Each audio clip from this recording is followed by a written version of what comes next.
पटना बिहार का। मैं हूं शुभे मिश्रा आपके साथ और बुलेटिन की शुरुआत इस वक्त की बड़ी खबर के साथ करेंगे। ऑपरेशन सिंदूर को लेकर बड़ी मांग रखी गई है। स्कूलों के सिलेबस में शामिल करने की मांग रखी गई, मदरसों में भी पढ़ाई जाने की मांग की गई है। बीजेपी के नीरज कुमार बबलू की ये मांग है। जेडीयू के नेताओं ने भी इसका समर्थन किया है। इस वक्त की बड़ी खबर आपको बता दें, ऑपरेशन सिंदूर को लेकर ये बड़ी मांग उठी है। स्कूलों के सिलेबस में इसे शामिल करने की मांग उठी, यहां तक कि मदरसों में भी इसे पढ़ाया जाए, इसकी भी मांग की गई है। और इसकी मांग की है बीजेपी के नेता नीरज कुमार बबलू ने और इनका समर्थन जेडीयू के तमाम नेताओं ने भी किया है। तो आपको बता दें कि इससे पहले उत्तराखंड में भी इसकी मांग की जा चुकी है और अब बिहार में भी यही मांग उठ रही है।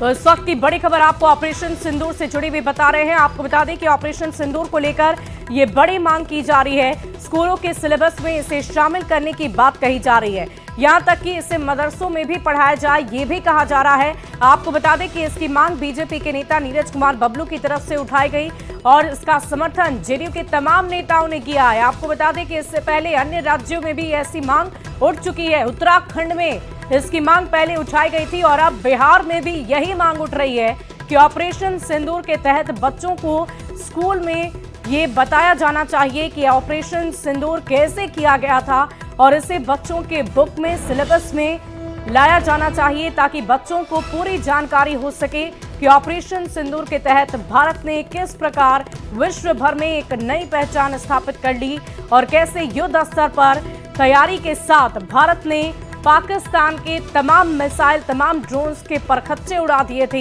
ये सारी जानकारी बच्चों को भी हो, ऐसी मांग की जा रही है तमाम नेताओं की तरफ से कि ऑपरेशन सिंदूर को लेकर बुक्स में, सिलेबस में इसे लाया जाए, इसे बताया जाए, बच्चों को पूरी तरह जानकारी मिल पाए। आपको बता दें कि ऑपरेशन सिंदूर सफलतापूर्वक जैसे ही संपन्न हुआ वैसे ही बीजेपी की तरफ से एक तिरंगा यात्रा निकाली गई और इस यात्रा के माध्यम से भी जन जन तक सेना की उपलब्धियों को बताने की कोशिश की गई और अब सिलेबस में मांग की जा रही है इसे जोड़ने की। हमारे साथ मौजूद हैं बिहार सरकार के मंत्री नीरज कुमार बबलू। नीरज जी, उत्तराखंड सरकार ने ऑपरेशन सिंदूर को वहां के मदरसों के पाठ्यक्रम में शामिल किया। वहां के मदरसों के बच्चे भी पढ़ेंगे कि ऑपरेशन सिंदूर में सेना ने क्या पराक्रम किया। क्या आप चाहते हैं कि बिहार के स्कूलों में, मदरसों में भी इसको शामिल किया जाए ऑपरेशन सिंदूर को? देखिए, निश्चित रूप से ये काफी अच्छी पहल है। हम माननीय मुख्यमंत्री धामी जी का अभिनंदन करते हैं, स्वागत करते हैं और हम ये कहना चाहते हैं कि बिहार के हर वर्ग के लिए, हर समाज के लिए पढ़ाई जानी चाहिए हर स्कूल में। और ये तो पूरे देश का विषय है। ऑपरेशन सिंदूर हमारे लिए गर्व का विषय है, हमारे सेना के पराक्रम का सवाल है। हमारे सेना के पराक्रम को हर लोगों को जानना चाहिए, हर बच्चों को जानना चाहिए, पूरे देशवासी को जानना चाहिए। वो भी जाने पूरे देश के सभी राज्य में पढ़ाई होनी चाहिए, सभी राज्य में। बिहार में भी ऑपरेशन सिंदूर को पाठ्यक्रम में शामिल करना चाहिए ताकि करना चाहिए। तो आप चूंकि ये एक बड़ा बयान दे रहे हैं सर, इसका मतलब कि ऑपरेशन सिंदूर को लेकर जो भ्रम फैला रहा है जो भी आपके विरोधी पार्टी, वो बिहार के बच्चों को भी स्कूल में पढ़ाना चाहिए। पढ़ाना चाहिए। जब उत्तराखंड में लागू हो गया तो पूरे राज्य में लागू होना चाहिए। तो ये थे हमारे साथ बिहार सरकार के मंत्री रत्नेश सदा, जिन्होंने कहा कि बिहार में भी ऑपरेशन सिंदूर को स्कूली पाठ्यक्रम में शामिल करना चाहिए और बच्चों को पढ़ाना चाहिए। कैमरामैन दीपक के साथ आनंद अमृतराज, न्यूज 18 नेटवर्क, पटना। और इधर पाकिस्तान के लिए जासूसी करने के आरोप में गिरफ्तार यूट्यूबर ज्योति मल्होत्रा का भागलपुर कनेक्शन सामने आने के बाद पुलिस अलर्ट मोड में आ चुकी है। सुल्तानगंज अजगैबीनाथ मंदिर में सुरक्षा व्यवस्था को कड़ा रखा गया है। वहीं मंदिर के बाहर और अंदर सीसीटीवी कैमरे लगाने के निर्देश भी दिए गए हैं। ज्योति के मददगारों की भी खोजबीन शुरू कर दी गई है। सूत्रों की माने तो ज्योति सुल्तानगंज के विजय होटल में ठहरी हुई थी। किया जा रहा है सुरक्षा दृष्टिकोण से। उस संबंध में जो है एक डिटेल रिपोर्ट भी जो है हम लोग के स्तर से जाएगी सीनियर एसपी सर को। और कल स्वान दस्ता से भी हम लोगों के द्वारा चेकिंग कराया गया था और वहाँ के जो होटल मालिक हैं, धर्मशाला के जो संचालक हैं और इसके अलावा लॉज के जो संचालक हैं और जो मकान मालिक हैं, जिनके यहाँ जो बाहरी श्रद्धालु और व्यक्ति आके ठहरते हैं, उन लोगों को भी दिशा निर्देश दिया गया है कि वो पूरा प्रॉपर पहचान करके ही जो है अपने यहाँ किसी को ठहराएं। सुरक्षा कारणों से। पहले भी इस तरह का निर्देश जारी किया गया था, इस बार और सतर्कता के लिए भी सबको जो है सुझाव देते हैं। बढ़ते आगे अगली खबर आपको मुजफ्फरपुर से बताएंगे, जहां पताही राधानगर चौसीमा में बाबा बागेश्वर पंडित धीरेन्द्र कृष्ण शास्त्री का दिव्य दरबार लगा। न्यूज 18 से एक्सक्लूसिव बातचीत में बाबा धीरेन्द्र शास्त्री ने एक बार फिर हिंदू राष्ट्र की बात की, साथ ही देश के अंदर छिपे गद्दारों पर मिसाइल गिराने की बात कही। मुजफ्फरपुर को लेकर बाबा ने कहा कि ये संतों की भूमि है, ये बिहार का काशी है, देश के अन्य राज्यों से ज्यादा उन्हें बिहार से प्यार है। वाले बाबा धीरेन्द्र कृष्ण शास्त्री हैं, मुजफ्फरपुर आए हैं। बाबा, आप मुजफ्फरपुर आए हैं और एक बार फिर से आपने हिंदुत्व की बात कही है, क्या कुछ कहेंगे हिंदुत्व को लेकर? मुजफ्फरपुर बाबा गरीबनाथ की नगरी है, महादेव की नगरी है, संतों की नगरी है, बिहार की काशी है मुजफ्फरपुर। और हमको बहुत प्रसन्नता हुई, सब लोगों ने बड़ी उत्साह के साथ आज प्रवचन को सुना, दिव्य दरबार को देखा, बालाजी की महिमा को जाना, सामूहिक अर्जी लगाई, बागेश्वर धाम आने के लिए सबने जय घोष किया। और भारत के सभी राज्यों में हमारा सबसे ज्यादा प्रिय कोई राज्य तो वो बिहार है। आपने हिंदू राष्ट्र को लेकर फिर से पद यात्रा की बात कही है। जी, हम इस देश में देश को हिंदू राष्ट्र होते हुए देखना चाहते हैं और हमारी कोशिश जारी है। हनुमान जी से हमने सीखा है, राम काज कीने बिन मोहि कहाँ विश्राम। जब तक हम राम काज नहीं करेंगे तब तक विश्राम नहीं करेंगे। पुनः 131 किलोमीटर की दिल्ली से वृंदावन तक पदयात्रा करेंगे, जिसमें लगभग 400 गांवों के बीच में जाकर के 5 करोड़ आबादी की जनसंख्या के बीच में अपनी आवाज को पहुंचाएंगे। और एक ही उद्देश्य है, भेदभाव की करो विदाई, हम सब हिंदू भाई भाई। ऑपरेशन सिंदूर को लेकर क्या कहेंगे? ऑपरेशन सिंदूर इस देश का शौर्य पराक्रम है, इस देश का वर्चस्व है। हमने पाकिस्तान अपने दुश्मन को घर में घुस करके मारा, आतंकवाद की सरहद पर, आतंकवाद के देश में घुस करके आतंकियों के ठिकानों को नेस्ता नाबूद किया। ये हम सबकी जीत है। बड़ी अद्भुत बात यह है कि देश की बेटियों ने इसका प्रतिनिधित्व किया। जब बेटियां इतनी खतरनाक है तो जब बेटे मैदान में आएंगे तब पाकिस्तान का क्या हाल है। आपने जातीय जनगणना को लेकर भी आज बड़े मंच से कहा है कि जातियों को गिनने, हमने गलत नहीं कहा, बहुत ठीक कहा है। जातिगत जनगणना की जनसंख्या की जनगणना इसलिए होती है कि देश में और कितने हॉस्पिटल, कितने पुलिस स्टेशन और बनाए जाने चाहिए। जातिगत जनगणना का मतलब ये है कि देश में दंगा कहाँ कहाँ कराए जाने चाहिए या राजनीतिक रोटियां कहाँ सेंकी जानी चाहिए। हमें लगता है कि देश में अगर आपको जातिगत जनगणना कराने का इतना ही शौक है, 2 जातियां बनाइए, एक अमीर की, एक गरीब की। गरीब को थोड़ा प्रोत्साहित कर दीजिए, देश की भुखमरी कम होगी, देश और उन्नति करेगा, भारत विश्व गुरु बनेगा। तो बागेश्वर धाम वाले बाबा धीरेन्द्र शास्त्री आज मुजफ्फरपुर थे और उन्होंने न्यूज 18 से खास बातचीत में तमाम मुद्दों पर बातचीत की है और सीधे तौर पे कहा है कि जो गद्दार हैं उनके घर पर एक मिसाइल तो छोड़ ही जानी चाहिए। मुजफ्फरपुर से न्यूज 18 के लिए प्रियांक सौरभ। वहीं बिहार के पूर्व डीजीपी गुप्तेश्वर पांडे ने पीएमसीएच में यूट्यूबर मनीष कश्यप के साथ हुई मारपीट की घटना पर अपनी तीखी प्रतिक्रिया दी है। उन्होंने अपने फेसबुक पेज पर इस घटना को लेकर चिकित्सक और अस्पताल प्रशासन पर निशाना साधा है। गुप्तेश्वर पांडे ने इस पोस्ट में पीएमसीएच के डॉक्टरों पर तंज कसते हुए पीएमसीएच के डॉक्टरों को सम्मान देने की मांग कर दी है। वहीं गुप्तेश्वर पांडे ने अपने फेसबुक पोस्ट में कटाक्ष करते हुए मनीष कश्यप के संबंध पाकिस्तानी सेना के जनरल मौलाना मुनीर से भी बता दिए हैं। दरअसल यूट्यूबर मनीष कश्यप की सोमवार को पीएमसीएच के जूनियर डॉक्टर से कहासुनी हो गई थी, जिसके बाद उनको बंधक बना लिया गया और उनके साथ मारपीट तक की भी खबर सामने आई थी। ये घटना तब हुई जब मनीष कश्यप किसी मरीज की पैरवी करने पटना मेडिकल कॉलेज अस्पताल पहुंचे हुए थे।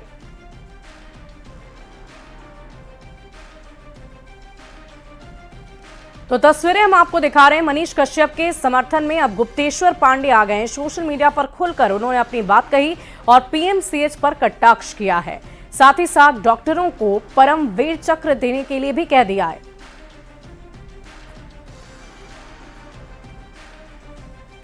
बढ़ते आगे, गया में महारानी कंपनी की 4 बसों में आग लग गई और धूं कर सभी बसें जलकर खाक हो गई।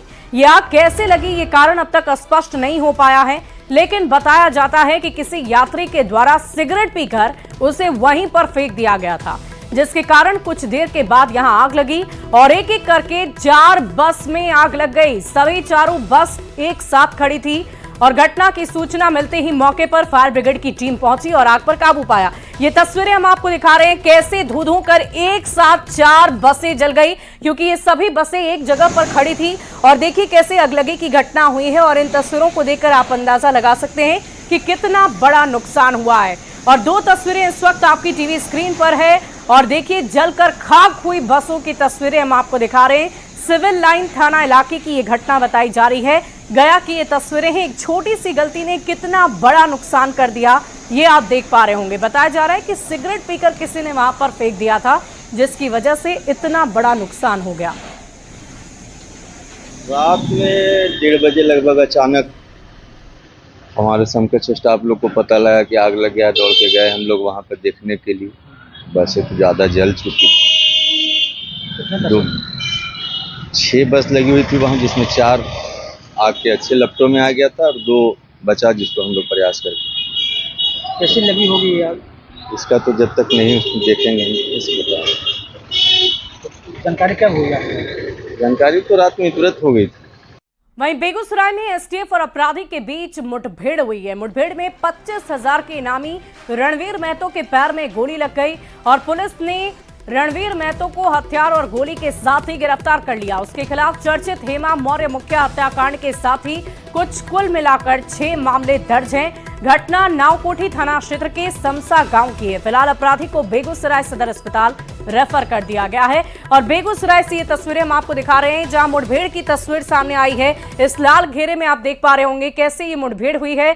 फिलहाल पुलिस की गिरफ्त में अपराधी है और उसे अस्पताल में इलाजरत रखा गया है। लेकिन ये तस्वीरें आपको साफ तौर पर नजर आ रही होगी कैसे ये पूरी मुठभेड़ हुई। आपको बता दें कि 6 से भी ज्यादा संगीन मामलों में इस अपराधी के खिलाफ मामले दर्ज किए गए थे और पुलिस के लिए ये बड़ी सफलता मानी जा रही है। कहाँ पे? गोली गाछी में सर लोग मार के कितनो कहलिए कि जे एकरा ले जाके डॉक्टर कंसर ले जाइए, गोर लगे ले जाइए। कल के कि बेसी बोलेगी तुम लोग का लगेगा डंडा। अच्छा, कितनो कहलिए कितनो सर बात नहीं मान लगे। हमको भाई नहीं आया अभी तक। 1.5 घंटा गोली मार के रखा हुआ है। कहाँ पे? गाछी में शमशान में गाछी है। हाँ। गाछी में मरौनी थान के आसपास है। कौन मारा है? मारा है सर, मारा है, हम नहीं जानते हैं। कैसे मुठभेड़ हुआ था? जानकारी मिली, पुलिस को गुप्त सूचना मिली कि रणवीर महतो जो 25,000 के इनामी है, फिरारी अपराधी हैं, ये आज फलना जगह छुपे हुए हैं। गुप्त सूचना पर एसटीएफ की टीम एवं स्थानीय पुलिस दोनों मिलकर के छापामारी किया। इन रणवीर महतो के द्वारा पुलिस को देखकर फायरिंग की गई। तत्पश्चात एसटीएफ एवं स्थानीय पुलिस के द्वारा भी प्रत्युत्तर में फायरिंग की गई और ये जख्मी हुए और जख्मी को बाद इन्हें गिरफ्तार किया गया है। और अगली खबर आपको बेगूसराय से बताएं, जहां एक वीडियो बहुत तेजी से वायरल हो रहा है। वायरल वीडियो के बाद एक बार फिर स्वास्थ्य विभाग सवालों में घिर गया है। वायरल वीडियो बलिया पीएचसी की बताई जा रही है। वीडियो में एम्बुलेंस चालक सरेआम घूस लेते हुए नजर आ रहा है और इतना ही नहीं, एम्बुलेंस चालक सरकार को भी कटघरे में खड़े करते हुए बोल रहा है कि विभाग उन्हें 9500 रुपए देता है और वो भी कई महीनों तक फंसा कर रख लिया जाता है, जिससे उन लोगों का परिवार तक चलाना भी मुश्किल हो रहा है। और इसीलिए एम्बुलेंस चालक चोरी छिपे मरीजों को अवैध तरीके से घर तक पहुंचाते हैं और उनसे अवैध उगाही करते हैं। हालांकि वायरल वीडियो होने के बाद सिविल सर्जन एक्शन लेते हुए जांच के आदेश दिए हैं और एम्बुलेंस चालक को तत्काल प्रभाव से ही हटा दिया गया है।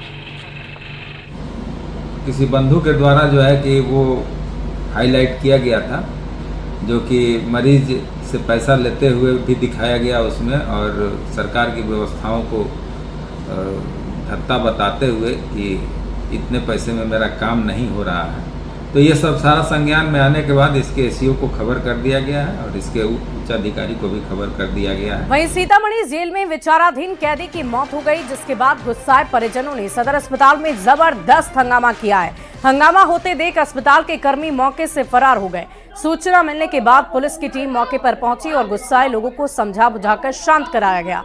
दरअसल कैदी मकेश्वर राय को 17 मई को पकटोला से गिरफ्तार किया गया था और परिवार वालों का ये आरोप है कि पुलिस ने बड़ी ही बेरहमी से पीट कर उसकी हत्या कर दी। पुलिस ने भी मृतक के शरीर पर जख्म के कई निशान की पुष्टि की है। 17 तारीख को रात में अरेस्ट किया गया है बेलटुटिया वाला में, और इसके बाद जो है से 18 को थाना पर रखा गया, 19 को शायद भेजा गया है वो जेल में, है ना, और जेल में रखा गया। और आज जो है से 3:30 बजे में जेल से प्रशासन गया वहाँ के आप लोग दस्तखत कर दीजिए, वो डेथ कर गया, जबकि वह बीमार उमार लड़का नहीं था। और जो देखने से लगता है कि उसको पीट करके बेरहमी की तरह उसको मौत की घाट उतारा। मंडल कारा सीतामढ़ी में एक कैदी थे जिनकी आज अचानक से तबीयत खराब हुई। तबीयत खराब होने के उपरांत उनको स्थानीय अस्पताल में ले जाया जा रहा था, जिस क्रम में उनकी मृत्यु की सूचना प्राप्त हुई। हम लोगों ने जो प्राथमिकी जो प्रथम दृष्टया जो अभी इसकी छानबीन इत्यादि की है, उनके परिजनों से संपर्क किया है, उनसे बातचीत की जा रही है सभी लोगों से। और बिहार में बदलते मौसम की जानकारी आपको दे दें। बिहार में मौसम में लगातार बदलाव देखा जा रहा है। मौसम विभाग ने अलर्ट जारी किया है। बिहार के कई जिलों में जबरदस्त बारिश होगी। मौसम विभाग ने कई जिलों में ऑरेंज और येलो अलर्ट जारी कर दिया है। अगले 2 से 3 दिनों तक मौसम में बदलाव देखा जाएगा। इस वक्त की बड़ी खबर आपको बता रहे हैं, मौसम के मिजाज को लेकर बिहार के कई जिले हैं जहां पर भारी बारिश की चेतावनी दी गई है और इन सब के बीच कुछ जिलों में येलो अलर्ट भी जारी किया गया है। अगले 2 से 3 दिन में मौसम में काफी परिवर्तन देखने को मिलेगा। बिहार के मौसम में लगातार बदलाव देखा जा रहा है और इसी बीच में मौसम विभाग ने भविष्यवाणी की है कि बिहार में आने वाले कुछ घंटों में मौसम में काफी बदलाव हो सकता है और खासकर जो कोसी और सीमांचल के इलाके हैं और जो नेपाल से सटे इलाके हैं, उन इलाकों में भारी बारिश की चेतावनी दी गई है। और खासकर 17 जिलों में मौसम विभाग ने ऑरेंज अलर्ट जारी किया है, साथ ही 20 जिलों में येलो अलर्ट भी घोषित किया है। तो जाहिर सी बात है मौसम में काफी बदलाव देखा जा रहा है और कई इलाकों में जबरदस्त बारिश होने की संभावना है। और खासकर जो देश के उत्तर पूर्वी राज्य हैं जहां पे इस वक्त जबरदस्त बारिश हो रही है, तो उसका असर अब बिहार में भी देखने को मिल रहा है। और पिछले 2-3 दिनों से बिहार के कई जिलों में जबरदस्त बारिश हो रही है और हवा भी काफी तेज चल रहा है। और मौसम विभाग ने राज्य के लगभग 17-18 जिले ऐसे हैं जहां पे येलो अलर्ट जारी किया है और खासकर जो सीमांचल और कोसी का इलाका है और नेपाल का इलाका है, वहां पे येलो अलर्ट जारी किया गया है। और सबसे बड़ी बात है कि कई ऐसे बिहार के इलाके हैं जहां पे बारिश होने से मौसम तो खुशगवार हुआ ही है और गर्मी से लोगों को राहत मिली, लेकिन कई जिले ऐसे भी हैं जहां पे जबरदस्त गर्मी भी देखी जा रही है। खासकर रोहतास और सासाराम में सबके इलाका है, वहां पे काफी गर्मी, बक्सर, आरा, भोजपुर ऐसे इलाके हैं जहां पे काफी गर्मी देखी जा रही है।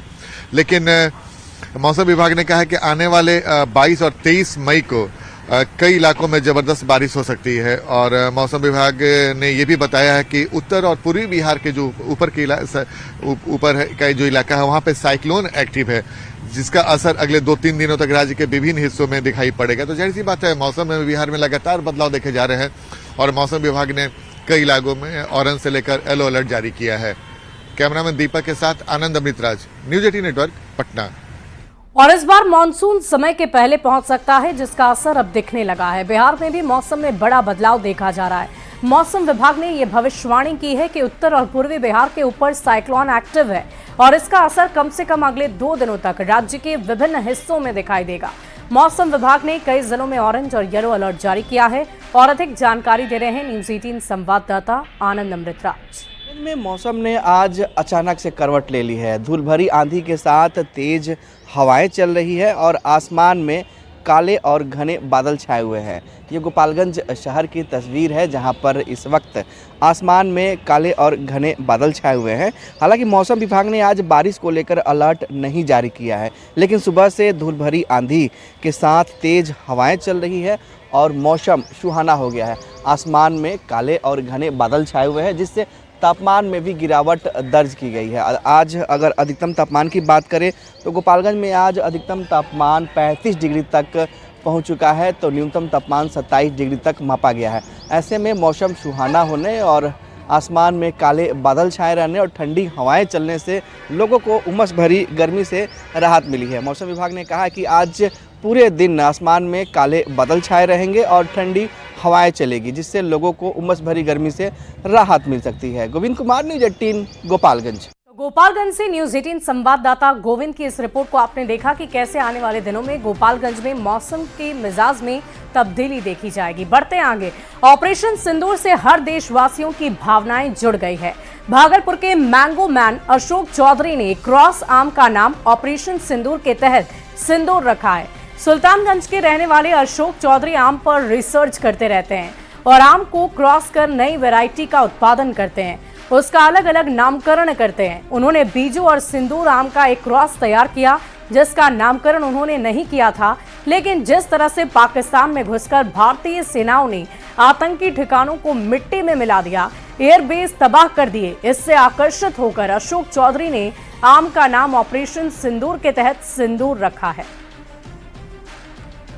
पहलगाम में हुई आतंकी हमले के बाद सेना और प्रधानमंत्री के निर्देश पर ऑपरेशन सिंदूर शुरू किया गया, जिसमें पाकिस्तान में घुसकर आतंकी ठिकानों को सेना के द्वारा नष्ट किया गया। वहीं अब जो है इसकी चर्चा पूरे देश ही नहीं विदेशों में भी की जा रही है। वहीं भागलपुर के मधुबन आम बगीचे में जहां कई तरह के आम के नाम जो है निजात किए गए, वहीं इस बार जो है सिंदूर नाम से एक आम को नाम दिया गया है। और हम अभी वहीं हैं, हम बात करते हैं, मैंगो मैन है अशोक चौधरी जी। अशोक चौधरी जी, इस आम का नाम इस बार आपने क्या दिया है? इस बार इसका ऑपरेशन सिंदूर के उपलक्ष्य में इस गाछ को इस बार जो लॉन्च किया गया है तो वो सिंदूर के नाम से, और इसलिए कि हम लोग बचपन से ही देखते हैं कि आतंकवाद से हम लोग काफी परेशान रहते हैं। पहले तो और ज्यादा घटना होता था, कभी दिल्ली में, कभी गुजरात में, कभी आपका बम्बई में, हर जगह होते रहता था। अब बाहर तो हर जगह रुका है, लेकिन कश्मीर हमारा परेशान है। जम्मू कश्मीर में बराबर ये घटना होते रहता है, जिसके चलते हम लोग काफी परेशानी फील कर रहे थे। लेकिन इस बार आतंकवादी घटना के बाद जो हमारी सेना ने और हमारे माननीय प्रधानमंत्री जी ने इस पर जो एक्शन लिया, जो प्रतिक्रिया किया, वो हम लोग को काफी प्रसन्नता हुई कि इस एक्शन अगर पहले से लिया जाता और इस ऑपरेशन को जो जारी रखे हुए हैं सेना के द्वारा या हमारे सरकार के द्वारा, ये बहुत खुशी की बात है। ये तब तक जारी रहना चाहिए जब तक आतंकवाद जड़ से नहीं मिट जाता। तो अब इसको जो है सिंदूर के नाम से सारे देश के ही नहीं दुनिया के लोग इसको पसंद भी करेंगे और खाएंगे इस गाछ का आम। और फिलहाल इस बुलेटिन में अभी के लिए बस इतना ही। आगे देखिए जोहार झारखंड।